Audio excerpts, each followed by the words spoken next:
আলা তাস্তানসিরু লানা আলা তাদউ লানা ইয়া রাসূলুল্লাহ, হে আল্লাহর রাসূল, আপনি কি আমাদের জন্য আল্লাহর কাছে দোয়া চাইবেন না?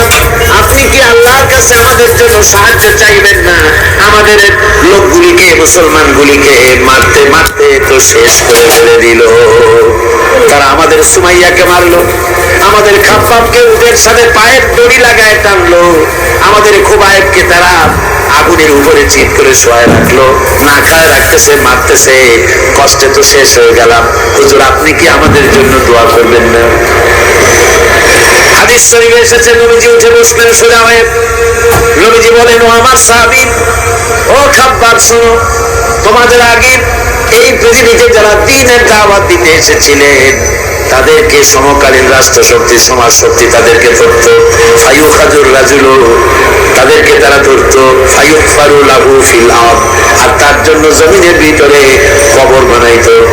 ওই কবর ফায়ুজালু ফিহা, ওই কবরের ভিতরে তাকে কোমর পর্যন্ত ঘেরে দিত।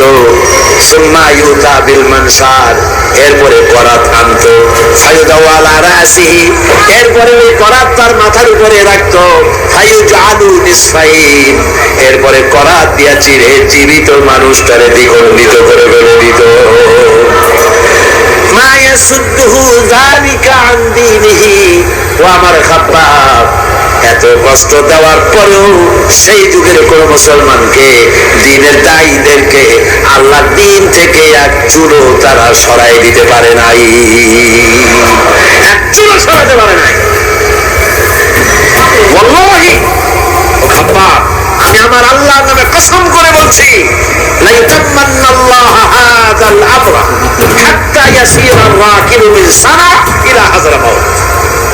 আমি কসম করে বলি, আল্লাহ রাব্বুল আলামিনের এই সানা থেকে হাযরামাউত পর্যন্ত লোকেরা যাতায়াত করবে, সুন্দরী রমণীরা গমন করবে, সদাগরেরা যাতায়াত করবে, টাকা নিয়া পয়সা নিয়া যাতায়াত করবে।